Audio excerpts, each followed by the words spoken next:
높아졌긴 했지만 그 일본 차나 또 유럽 차와 비교할 때 좀 수준이 좀 떨어지는데 그 이유가 기초과학 기술이 떨어지기 때문이라고 합니다. 결정적인 순간에 이제 승부를 가르는 것은 어떤 고차원적인 어떤 응용 기술이라기보다는 기초과학 수준에서 결정이 됩니다. 신앙에 있어서 가장 기본이 되는 것이 예수 그리스도에 대해서 아는 겁니다. 예수님이 어떤 분인가 하는 걸 아는 것이 신앙의 기초입니다. 이 교인 중에서 그 예수님이 어떤 분인지 모르는 분은 거의 없습니다. 그런데 예수님에 대해서 피상적으로 아는 것 말고 더 분명하고 더 깊이 아는 사람은 많지 않습니다. 우리가 예수 그리스도에 대해서 잘 아는 것 같은데 누군가에 대해서 예수 그리스도에 대해서 이렇게 알려주려고 하면 혼동이 되고 또 뭐가 뭔지 모를 수 있습니다.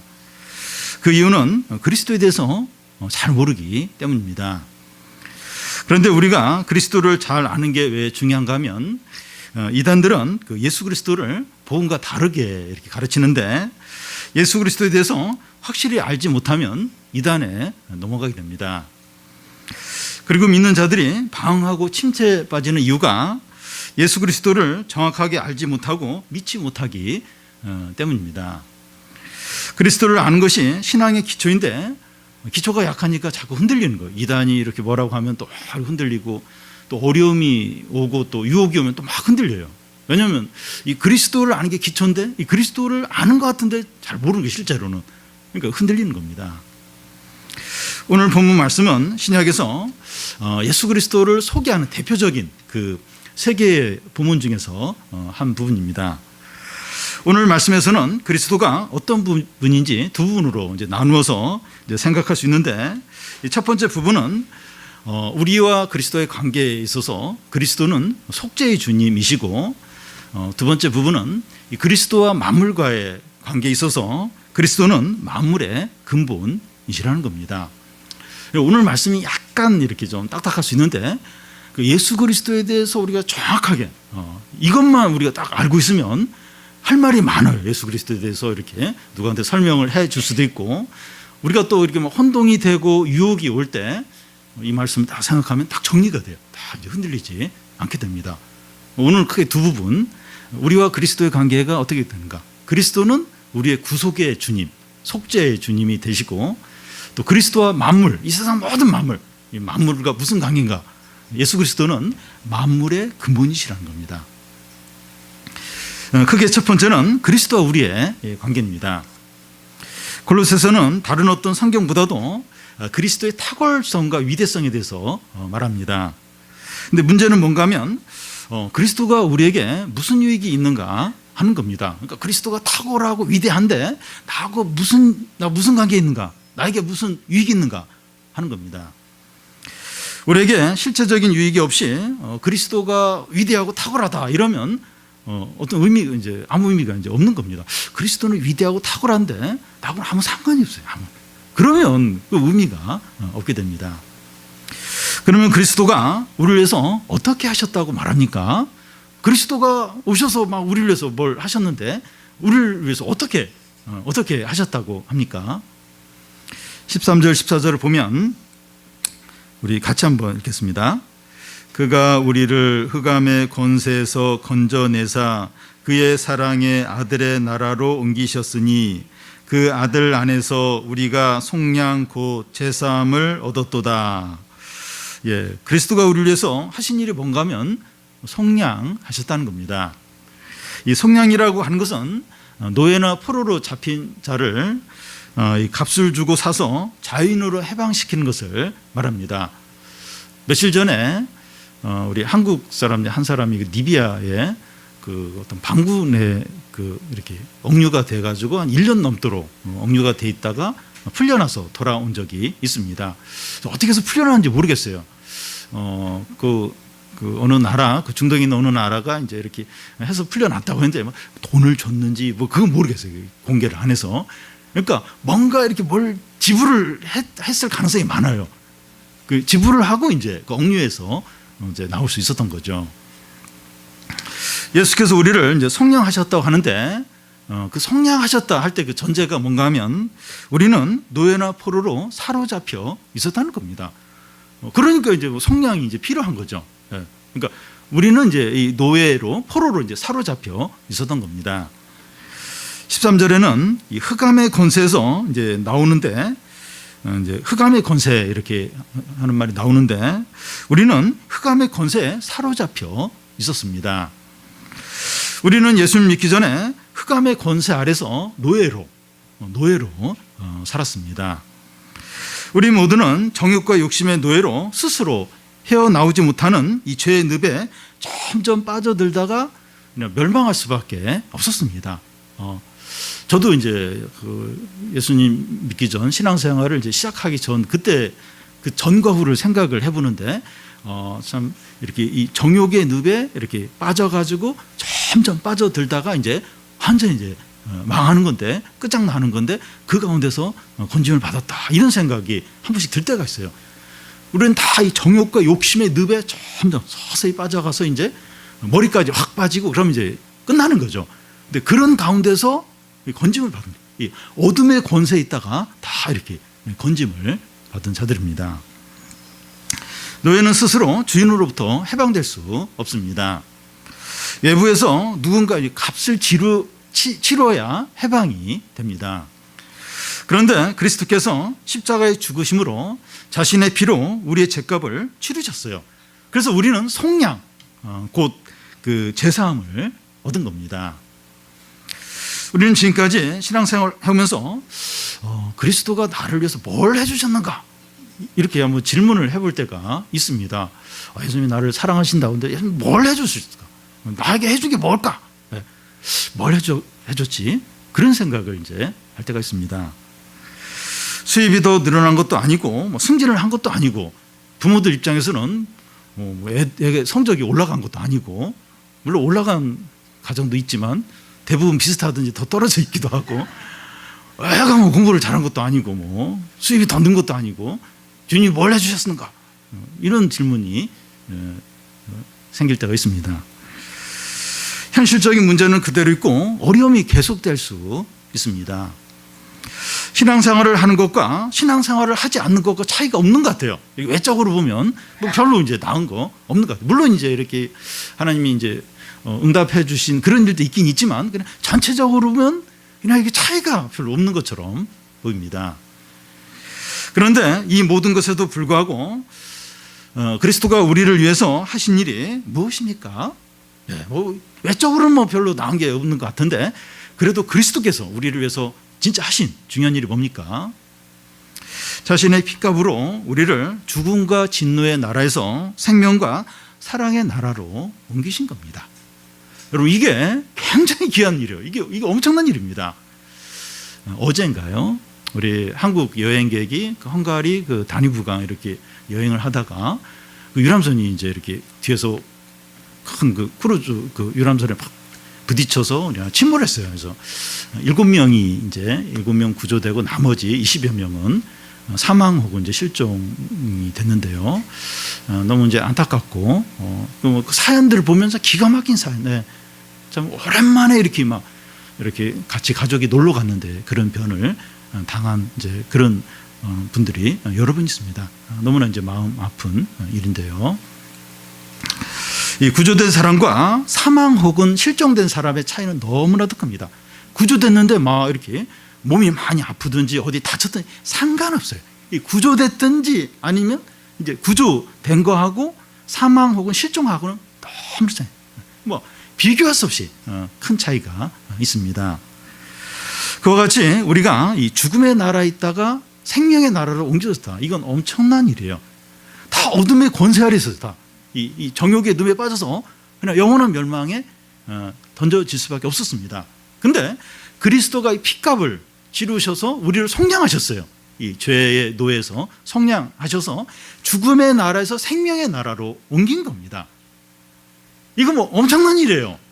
굉장한 일입니다. 그러니까 구조된 사람하고 사망 실종된 그 차이보다 더 커요. 더 엄청난 차이가 있는 겁니다.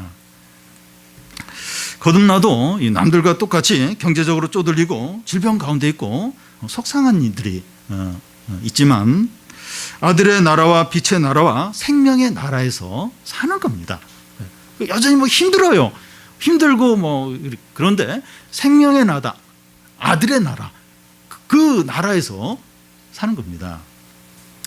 이게 무슨 말인가 하면 우리가 하는 모든 일들이 빛이고 생명이고 소망이라는 겁니다. 왜냐하면 아들의 나라에 있기 때문에, 생명의 나라에 있기 때문에 우리가 하는 모든 일이 빛이에요. 하는 일이 생명입니다. 우리가 고난 가운데 있고 또 아무도 이제 알아주지 않더라도 우리가 하는 모든 일들이 의미가 있고 가치가 있고 생명을 살리는 일입니다. 왜냐하면 우리 자신이 아들의 나라에 있어요. 생명의 나라에 있기 때문에 우리가 하는 일들이 다 그렇게 의미 있고 가치가 있는 겁니다. 우리가 넘어지고 실패하고 가난하더라도 아들의 나라 안에서 그러고 있는 거예요. 여러분, 이 아들의 나라, 생명의 나라에 속한 사람은 뭐 다 망하고 몸이 뭐 이렇게 질병에 걸려서 뭐 이렇게 얼마 못 살 것 같고 사업도 너무 안 되고 뭐 성적도 이렇게 막 형편없고 그런다 할지라도 소망이 있어요. 왜냐하면 아들의 나라, 생명의 나라에 있기 때문에 넘어지든지 엎어지든지 그래도 이제 소망이 있는 거예요. 소망이 빛 가운데 있는 겁니다. 반면에 어둠의 권세 아래서 성공도 하고 또 부자로 살고 인기가 있는 것보다 훨씬 더 나은 거죠. 훨씬 더 소망이 있는 겁니다. 그러니까 막 그 돈도 있고 막 인기도 있는데 어둠의 권세 아래에 있는 거예요. 이 죽음의 이제 그 그늘 아래서 이렇게 뭐 여러 가지 막 가지고 있고 자랑을 하고 있는 겁니다. 그러니까 의미가 없어요. 의미가 없습니다. 그래서 우리는 아무리 절망적이고 힘든 상황이 있더라도 소망이 있어요. 이 죄값으로 속량을 받아서 이 생명의 나라, 아들의 나라에 속해 있다. 이게 우리가 아무리 힘들어도 이게 소망이 있는 거예요. 그리고 뭔가 이제 이렇게 기대할 게, 이제 의지할 게 있는 겁니다. 그래서 우리가 내가 아들의 나라에 속해 있다. 이 생명의 나라에 지금 살고 있다. 이걸 항상 기억을 해야 됩니다. 돈도 없고 또 뭐도 없고 지금 이렇게 어렵고 그게 사실이에요. 사실인데 내가 지금 아들의 나라에서 생명의 나라 안에서 돈이 없는 거고 지금 이런저런 어려움이 있는 거고 그걸 이제 생각을 이제 하는 겁니다. 그러니까 소망이 있어요. 소망.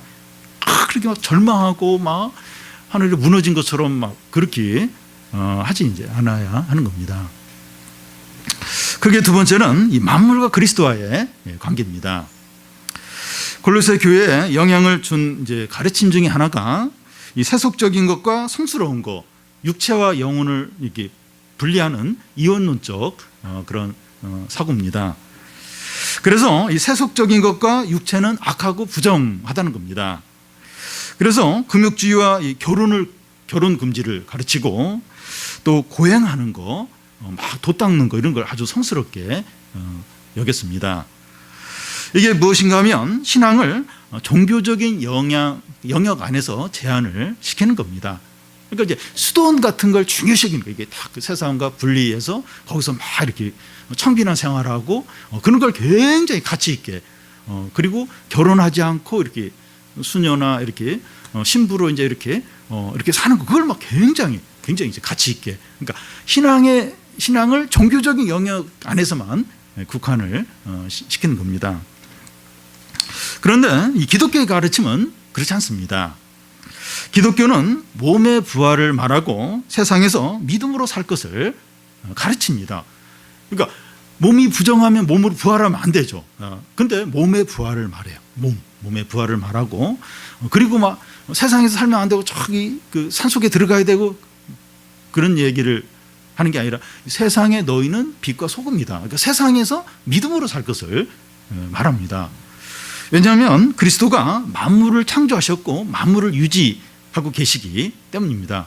만약에 이 만물이 부정하다면 그 예수님이 부정한 걸 창조하신 것이 됩니다. 그리고 만물이 이렇게 더럽다면 그 예수님이 더러운 걸 막 이렇게 유지시키는 그런 것이 되는 거예요. 그래서 기독교는 이렇게 성스러운 거, 속된 거 막 그렇게 분리하지 않고 이 속된 세상 가운데서 믿음으로 사는 거, 이 몸의 부활, 이 몸을 가지고 하나님께 영광 돌리는 그걸 이제 가르치죠. 왜냐하면 예수님이 이제 만물을 창조하시고 만물을 다스리고 계시기 때문입니다. 만물과 그리스도의 관계를 살펴보기 전에 먼저 하나님 아버지와 그리스도의 관계를 살펴보겠습니다. 15절을 보면 그는 보이지 아니하는 하나님의 형상이시요. 하나님 아버지를 직접 본 사람은 아무도 없습니다. 모세가 이제 하나님을 보여달라고 요구를 했을 때 하나님의 등을 보게 되는데 하나님의 영광의 주변부만 이제 본 것입니다. 사람이 하나님을 직접 보면 직사합니다. 거기서 그냥 죽어버립니다. 그런데 그리스도는 보이지 않는 하나님의 형상이라는 겁니다. 그리스도는 아무도 보지 못한 하나님의 모습을 사람들에게 보여줍니다. 그래서 예수님이 너희가 나를 본 것은 내 아버지 하나님 아버지를 본 것이라고 말씀했습니다. 예수 그리스도는 하나님의 완전한 형상이십니다. 다시 말해서 하나님은 자기 자신을 그리스도 안에서 온전하게 다 드러내셨습니다. 그러니까 하나님 아버지가 어떤 분인가? 예수님을 보면 다 알 수 있어요. 예수님이 하나님 아버지가 어떤 분인가? 다 드러냈습니다. 우리는 예수 그리스도의 삶과 이적들과 가르침을 통해서 하나님 아버지가 어떤 분인지 분명하게 알 수 있습니다. 우리 복음서에 보면 예수님에 대해서 왜 그 비슷비슷한 걸 왜 이렇게 네 명의 그 사도들이 똑같이 이렇게 썼을까? 그러니까 좀씩 달라요. 다르면서 그 예수님의 삶과 가르침을 통해서 하나님이 어떠신 분인가 하는 걸 더 이렇게 더 잘 볼 수 있도록 네 복음서가 예수 그리스도를 증거하도록 하고 있는 겁니다. 예수를 통해서 하나님 아버지가 어떤 분인지 너무나 구체적으로 분명하게 드러났습니다. 하나님의 은혜와 사랑과 축복이 얼마나 크고 하나님의 능력과 지혜가 얼마나 엄청나고 하나님의 인내와 긍휼이 얼마나 놀라운지 예수 그리스도 통해서 너무나 분명하게 드러났습니다. 한번 우리가 이제 빨리빨리 읽으니까 잘 모르는데 한번 이렇게 천천히 한번 읽어보시죠. 천천히 복음서를 쫙 읽어보면 하나님의 사랑과 은혜가 얼마나 큰가, 능력이 얼마나 놀라운가, 하나님이 얼마나 오래 참으시고 얼마나 긍휼이 많으신가 하는 것을 우리가 느낄 수 있습니다. 예수님을 알면서 하나님이 어떤 분인지 모르겠다, 아무도 그렇게 말할 수 없습니다. 내가 예수님은 알겠는데 하나님 모르겠어, 본 적도 없고 그렇게 말할 수 없습니다. 하나님이 어떤 분인지 몰라서 불신앙 가운데 살았다, 이렇게 말할 수가 없습니다. 왜냐하면 예수님이 하나님 아버지가 어떤 분인지 너무나 잘 분명하게 보여주기 때문입니다. 이제 만물과 그리스도의 관계를 살펴보려고 하는데 이 그리스도에 대해서 오해할 수 있는 말씀이 바로 나옵니다. 15절 중간을 보면 모든 피조물보다 먼저 나신 이시니, 이 문제가 되는 것은 먼저 나신 이시니 하는 이제 말인데, 이 말씀은 그리스도가 피조물 중에서 제일 먼저 창조되었다거나 또 창조물 중에 일부라는 의미가 아닙니다. 이 말씀 때문에 많은 이제 이단들이 이제 나오게 되는데, 그러니까 이단들이 그리스도에 관계되는 것 때문에 이렇게 막 엄청난 이단들이 나와요. 그러니까 이게 제일 중요하거든요, 그리스도. 근데 그러니까 이제 이단들이 그리스도에 대한 걸 쫙쫙 막 바꾸고 이러면서 다양한 이단들이 나왔습니다. 그런데 이 부분이 아주 대표적으로 이단들이 잘 사용하는 그런 이제 부분인데, 이 교회 역사에 그 아리우스라는 아주 대표적인 이단이 있는데, 이 아리우스가 뭘 주장했는가 하면 그리스도는 피조물이라는 겁니다. 그리스도가 하나님이 아니고 하나님이 창조하신 피조물 중에 가장 뛰어난 피조물이라는 겁니다. 그러니까 이 말씀에 바로 그런 말씀이 나왔잖아요. 그러니까 이 먼저 나신 이신이 이라니까 이 말씀을 가지고 그리스도는 피조물이다, 피조물 중에서 가장 뛰어난 피조물이다, 그렇게 이제 주장을 했습니다. 그러니까 하나님이 아니라는 거예요. 하나님의 아들이 아니고 피조물 중에 제일 뛰어난 이제 피조물이다, 이렇게 주장을 했습니다. 그러면 우리 구원도 없는 거예요. 피조물인데, 같은 피조물인데 피조물을 위해서 죽고 무슨 구원을 줄 수 있겠습니까? 근데 그렇게 주장을 하는 거예요.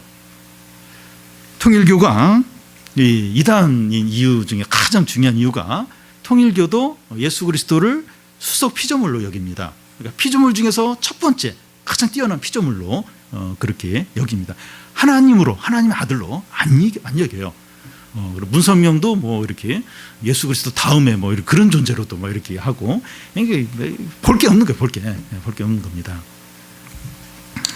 그런데 이 먼저 나신이라는 말씀은 이제 그런 의미가 이제 아니죠. 먼저 나신이의 이 헬라어 단어가 프로토토코스라는 말인데, 이 단어는 이 창조의 순서를 말하는 것이 아니라 권위의 순서를 가리킵니다.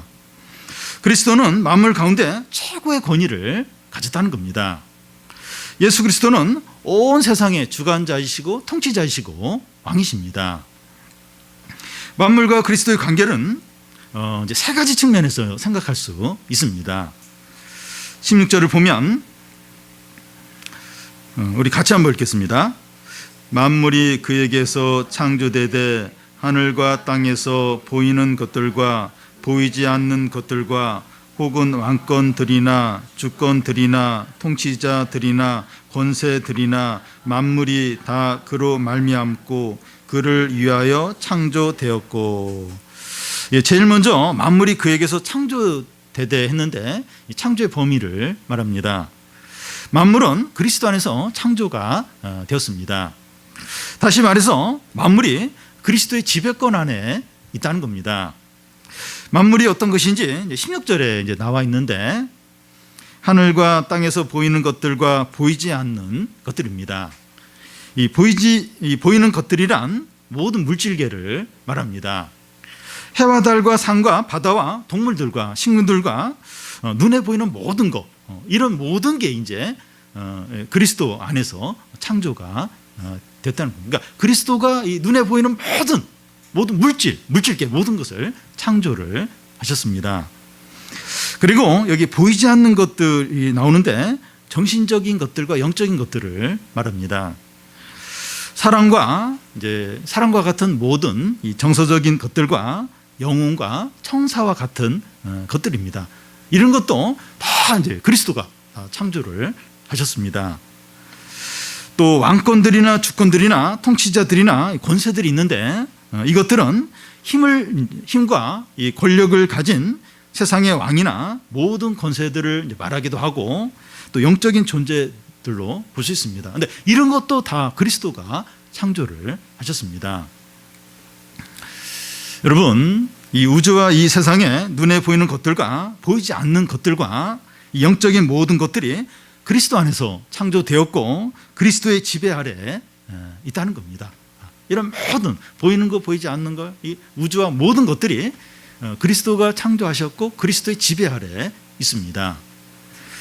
이 악한 세력이나 악한 영들이나 이 사단의 세력까지도 그리스도가 통제하십니다. 어떤 악한 세력들, 어떤 범죄 단체들, 사단의 세력들, 그런 것까지도 그리스도가 통제를 하십니다. 이 세상에 있는 모든 것들 중에 그리스도의 통제에서 벗어나는 것은 아무것도 없습니다. 그리스도가 허락하지 않는 일은 어떤 일도 우리에게 일어나지 않습니다. 세상에 일어나는 일뿐만 아니라 우리에게 일어나는 일들도 그리스도가 허락하지 않으면 일어나지 않습니다. 살면서 그런 일이 세상이나 우리의 삶 가운데 진짜 주님이 허락하셨으면 이런 일이 일어날 수 있을까? 그런데 우리가 그걸 이렇게 인정하고 받아들이기 힘들다 할지라도 그건 사실이에요. 그리스도가 허락하지 않으면 우리에게 또 다른 사람 삶에 어떤 일도 일어나지 않습니다.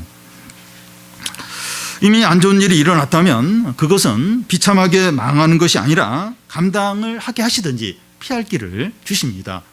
이미 너무 최악으로 여겨지는 그런 일이 일어났을 수 있어요. 이미 일어났어요. 그래서 이걸로 인해서 내가 막 끝장나겠다, 비참하게 망하겠다, 그런 생각이 들 수 있는데 그걸 감당하게 하시든지 우리 생각대로 그렇게 최악으로 치닫지 않도록 피할 길을 주시든지 그렇게 하십니다. 이미 일어난 일은 그렇게 하세요. 그리고 우리가 상상하는 어떤 최악의 그런 일들 하나님이 허락하지 않으면 안 일어나요. 막 98% 그렇게 일어날 것 같아요. 그래도 하나님이 허락하지 않으면 안 일어나요. 하나님 모든 걸 다스리시고 통제하십니다. 그 당시 골로새 교회에 영향을 준 가르침, 거짓된 가르침 중에 하나가 천사 숭배 사상입니다. 그런데 이 천사도 그리스도가 창조를 하셨습니다. 그렇다면 그리스도를 제껴놓고 천사를 숭배하는 것은 우상숭배예요. 그러니까 천사는 신비로운 존재 아닌가 이래서 이 천사를 숭배하는데 우상숭배입니다. 천사도 다 그리스도가 창조하셨기 때문입니다. 그래서 이 세상의 모든 만물 중에서 그리스도보다 더 높이거나 더 크게 생각한다거나 더 의지하는 것이 있으면 안 돼요. 그리스도보다 더 높이고 더 사랑하고 더 마음을 빼앗기고 그런 게 있으면 안 됩니다. 그게 사람일 수 있어요. 사람, 자녀나 또 부모나 또 이렇게 자기가 아끼는 어떤 그런 사람이거나 정치인이거나 내가 좋아하는 연예인이거나 그럴 수 있고 또 내가 하는 그런 어떤 분야에서 성공하는 거 또 어떤 영화나 스포츠나 어떤 취미 생활이나 내가 좋아하는 어떤 그런 것들 그런 것들이 있을 수 있습니다. 근데 그런 것들을 좋아할 수는 있어요. 그리고 거기에 열심히 할 수는 있습니다. 근데 그게 그리스도보다 더 우선되거나 더 중요하거나 그리스도보다 더 마음을 빼앗으면 안 됩니다. 우리가 생명이 있는데 우리 생명보다도 그리스도를 더 우리의 생명을 그리스도보다 더 사랑하면 안 됩니다. 우리 자식들 너무 귀하죠. 우리 부부나 부모님이나 너무 귀하죠. 근데 그리스도보다 더 사랑하면 안 됩니다. 그러니까 이 그리스도가 첫 번째고 그리스도가 모든 것이고 그래서 그리스도보다 다른 걸 더 우선하고 사랑한다. 이거 우상숭배. 그렇게 하면 그렇게 하면 안 됩니다. 만물과 그리스도의 관계 두 번째는 그 16절 끝에 보면 만물이 다 그로 말미암고 하는데 창조의 방법을 말합니다. 우주의 기원에 대해서 많은 학설들이 있는데 그 중에서 이 증명된 것은 하나도 없고 다 가설입니다. 생명의 기원에 대해서 많은 가설들이 있는데 다 가설일 뿐이고 증명된 게 없습니다. 이 진화론을 가지고 우주와 생명의 기원을 풀려는 사람들이 있는데 진화론도 과학적인 근거를 가진 것이 아니라 가설이에요. 가설을 주장을 과학적이라고 하면서 주장을 하고 있는 것 뿐입니다. 진화론이 얼마나 비과학적인가 하면 진화론에서는 이 처음에 단세포 동물에서 오랜 세월이 지나면서 복잡한 고등생물로 진화됐다고 그렇게 주장합니다. 오랜 세월이 흐르면서 우연에 의해서 이런 일이 일어난다는 겁니다. 진화론이 과학적이라고 하는데 시간이 지나면서 우연히 이 모든 일이 이루어졌다고 하는 게 비과학적이죠. 근데 그걸 이제 막 주장하면서 진화론이 과학적이다. 이 과학적이다 하는 것은 이렇게 반복했을 때도 똑같은 결과가 나와야 돼요. 실험을 했을 때. 그래야 이제 그게 과학적인 건데 이 진화론은 그냥 오랜 세월 막 우연히 해가지고 이렇게 유전자 변화가 생겨서 여러 가지 다양한 동물들이 나왔다는 거예요. 그러니까 단기간에는 어렵지만 시간이 오래 지나면서 우연한 어떤 일을 통해서 이제 막 이렇게 여러 가지 동물이 나왔다는 겁니다. 이건 과학적인 게 아니에요. 우연을 지금 이렇게 주장하고 있는 건데, 근데 이제 이 많은 과학자들은 이제 창조론을 믿고 싶지 않으니까, 인정하고 싶지 않으니까 진화론이 과학적이다. 그래서 온 우주 만물과 생명은 이 진화를 통해서 이루어졌다. 그렇게 이제 주장을 합니다. 그래서 양심 있는 그 과학자들 중에서는 진화론을 안 믿는 과학자들도 많이 있어요. 이게 과학적이지 않으니까 진화론을 안 믿습니다. 모든 만물이 어떻게 창조되었다고 성경은 말합니까? 그리스도로 말미암아 창조가 되었다는 겁니다. 그리스도는 창조의 대리자로서 만물을 창조했습니다. 요한복음 1장에 보면 그 말씀이신 그리스도를 통해서 보이는 것들과 보이지 않는 것들이 창조되었다고 말씀합니다. 그리스도를 통하지 않고 존재하는 것은 아무것도 없습니다. 그래서 우리가 얼마나 그리스도를 의식하고 그리스도 중심으로 살아야 하는지 모릅니다. 그러니까 그리스도를 통하지 않고는 존재하는 게 아무것도 없어요. 다 그리스도를 통해서 창조됐고 만들어졌습니다.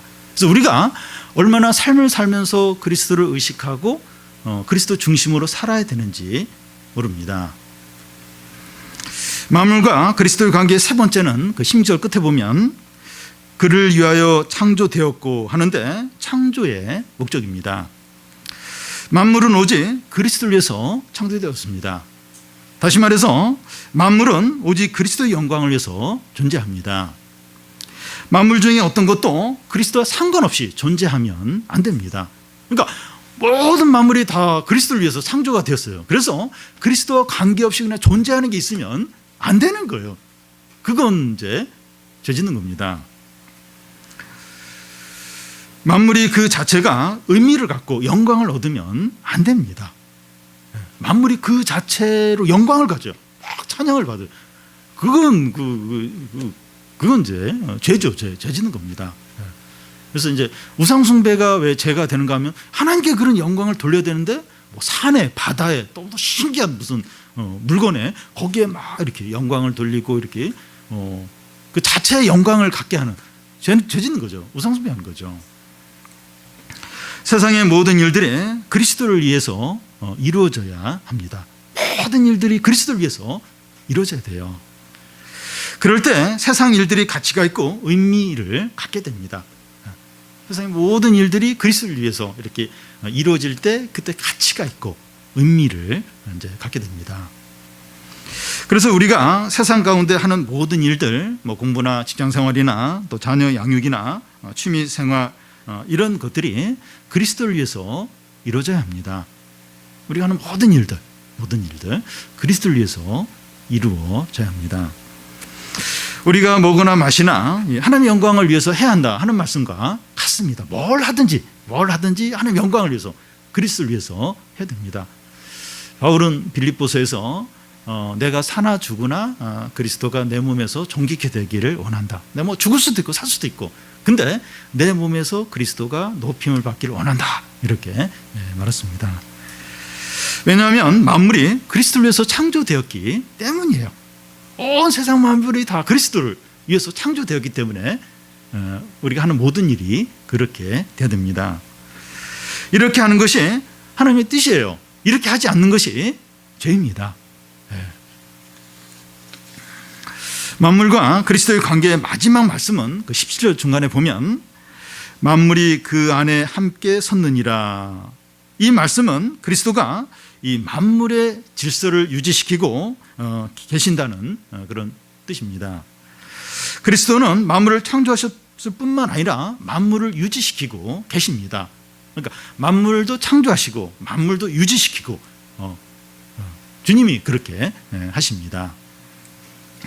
영국에 그 이신론이 한창 유행한 적이 있었는데 이 신론이 무엇인가 하면 하나님은 만물을 창조했긴 했지만 만물에 관여하지 않고 그냥 만물을 그대로 놔둔다는 겁니다. 시계공이 이제 시계를 이제 만들고 나서 태엽을 감아놓으면 시계는 이제 자기가 알아서 이제 돌아가는 것처럼 하나님이 세상을 창조한 맞긴 맞는데 이 세상에 더 이상 관여하지 않고 그냥 만물이 돌아가도록 그렇게 했다는 겁니다. 그런데 방금 말씀은 그리스도가 만물을 유지하고 통치를 하신다는 겁니다. 지금 세상이 이렇게 유지가 되는 이유는 뭐 트럼프나 시진핑이나 푸틴이 뭘 어떻게 하고 이렇게 해서 세상이 돌아가는 것이 아니라 그리스도가 두 손으로 세상을 붙들고 계시기 때문입니다. 만약에 그리스도가 잠시라도 잡고 있는 손을 놓으면 하루에도 비행기가 수십 대 땅으로 떨어질 수 있고 화산과 지진이 일어나 수만 명이 죽고 허리케인 같은 그런 어떤 재난들이 수없이 일어나서 엄청난 손해를 볼 것입니다. 실제로 한 주 사이에 비행기가 5대가 추락을 한 적이 있어요. 제가 몇 년 전인데, 그러니까 뭐 하나님이 이렇게 붙드시지 않으면 언제 무슨 재난이 어떻게 터질지 모르는 겁니다. 한국과 북한이 전쟁을 하지 않고 60년 이상 평화를 유지하고 있는데 그리스도의 손이 붙들고 계시기 때문입니다. 이 세상의 전쟁과 재난과 테러가 일어나려고 하면 얼마나 자주 일어날 수 있는지 모릅니다. 운전할 때 이 교통사고가 나려고 하면 얼마든지 교통사고가 날 수 있습니다. 교통사고가 날 뻔했는데 그냥 0.01초 차이로 살짝 비껴나는 그런 일이 얼마나 자주 있는지 몰라요. 그리고 또 반대로 뭐 접촉사고도 날 일 아닌데 뭐 이렇게 확 실수해가지고 접촉사고가 나기도 하고, 그러니까 사고가 나려고 하면 얼마든 대형 사고가 날 수가 있죠. 근데 우리가 이렇게 평안하게 그래도 큰 어려움 없이 지내는 게 하나님의 은혜로 예수 그리스도가 붙들고 계시기 때문에 우리가 그래도 이렇게 평안하게 지낼 수 있는 겁니다. 오늘 말씀을 통해서 이 세상이 얼마나 이 그리스도를 대적하고 교만하고 불순종하고 있는지 보게 됩니다. 그러니까 이 그리스도가 모든 걸 창조하시고 유지하시고 모든 게 이제 그리스도를 중심으로 이루어져야 하는데 이 세상이 사람들이 얼마나 그리스도를 대적하고 불순종하고 무시하는지 모릅니다. 모든 걸 그렇게 해요. 모든 걸 하나님을 제껴놓고 하나님의 뜻을 거스리면서 오히려 일부러 그렇게 이 세상은 합니다. 예수님이 온 세상의 주인이신데 어느 분야나 또 많은 사람들에게 인정을 받지 못해요. 그리고 거부를 당하고 있습니다. 세상은 그래요. 모든 분야에서 그럽니다. 그래서 이 세상은 때가 되면 소돔과 고모라처럼 멸망하게 됩니다. 그러니까 뭐 이렇게 오염이 돼가지고 그래서 막 이제 그 핵폭탄으로 이렇게 세상이 이렇게 멸망하는 게 아니라 세상이 이래요. 모든 분야 또 대부분의 사람들이 그리스도를 인정을 안 해요. 대적을 해요. 대적을 합니다. 그러니까 이제 망하지 않을 수 없는 거예요. 하나님이 심판하지 않을 수 없는 겁니다. 이 세상이 그렇다 하더라도 우리는 어떻습니까? 뭐 세상은 뭐 그래요. 미지한 사람은 그래요. 근데 우리는 어떻습니까? 우리는 세상 가운데서 예수 그리스도를 얼마나 의식하며 살고 있습니까? 한번 우리 자신을 한번 돌아보면 좋겠어요. 모든 게 그리스도를 위해서 창조되었고 모든 게 이제 그리스도를 위해서 이루어져야 되고 또 그리스도가 모든 걸 다스리신다고 하는데 우리는 얼마나 이렇게 예수님을 의식하면서 살아가고 있습니까? 우리는 오늘 하루 살면서 예수님 얼마나 의식을 했습니까? 사람들은 의식을 하고 또 내 감정이 어떤가 이건 이렇게 민감했을지 모르지만 그리스도를 얼마나 이렇게 의식을 하면서 평상시에 우리 한번 들어보죠. 얼마나 평상시에 이렇게 그리스도를 의식하면서 하나님의 뜻을 의식하면서 살았습니까? 사람들은 많이 의식하는데 내 감정에는 민감한데 내 손에 여기는 민감한데 얼마나 그리스도를 의식하면서 그리스도가 다스리시고 모든 게 그리스도를 위해서 이루어져야 된다. 그 생각을 가지고 얼마나 이렇게 그렇게 했습니까? 우리의 삶 가운데서 그리스도의 주권을 얼마나 인정을 하고 있습니까? 주님이 주인이시고 어떤 결정과 판단을 할 때 주님의 뜻대로 해야 되고 그리고 얼마나 그렇게 하고 있습니까? 예수 그리스도는 온 만물의 창조자이시고 주인이시고 왕이십니다. 우리의 생명과 우리의 삶이 주님의 손에 달려 있습니다. 주님이 허락하시면 이런 일이 저런 일이 이루어질 수도 있고 허락하지 않으면 아무 일도 안 일어나요. 아무 일도. 우리가 아무리 걱정하고 막 다른 사람이 위협을 하고 막 사람들이 무슨 말을 해도 안 이루어져요. 하나 허락하지 않으면 안 이루어져요. 우리의 삶이 주님의 손에 달려 있습니다. 주님이 우리의 왕이세요. 그리고 온 세상의 왕이세요. 그러니까 사람들은 하나님을 인정하지 않아도 뭐 세상 일들 보면 사람들이 예상한 대로 안 돼요. 뭔가 어떤 안 보이는 손이 있다는 걸 느낍니다. 그런 걸 사람들 경험을 해요. 그리스도가 다스리시는 거죠. 우리의 삶에 있어서 주님의 주권을 우리가 얼마나 인정을 합니까? 그리고 자기의 핏값으로 우리를 자기 나라로 옮기셨습니다. 우리가 일어서나 넘어지나 성공하나 실패하나 그리스도의 나라에서 지금 그러고 있어요. 이 아들의 나라, 생명의 나라에서 넘어지고 또 일어나고 실패하고 성공을 이제 하고 있습니다. 그래서 우리는 절대로 낙심하지 않아야 돼요. 여러분 결국 눈에 보이는 건 다 사라집니다. 돈도 건강도 또 뭐 아름다움도 또 인기도 사회적인 지위도 다 사라져요. 우리 생명도 이제 육체적 생명도 사라져요. 근데 남는 건 우리가 이제 그리스도의 나라 있고 생명의 나라 있고 하나님의 자녀 이게 이제 영원히 남는 거죠. 그래서 우리가 절대로 눈에 보이는 것, 이런 어떤 상태로 막심하고 또 너무 또 그것으로 막 교만하고 뭐 그러지 않도록 우리가 좀 내가 어느 나라에 지금 어디에 속해 있나 이걸 항상 기억하고 소망을 가지고 믿음을 가지고 살아야 됩니다. 만물을 창조하시고 다스리시고 붙들고 계신 예수 그리스도 그 이름이 가장 능력 있어요. 그 이름을 의지해서 더욱 용기 있게 아무것도 두려워하지 않고 주님 중심으로 주님을 의식하며 주님의 영광을 위해서 모든 걸 하는 성도들이 되시기를 바랍니다.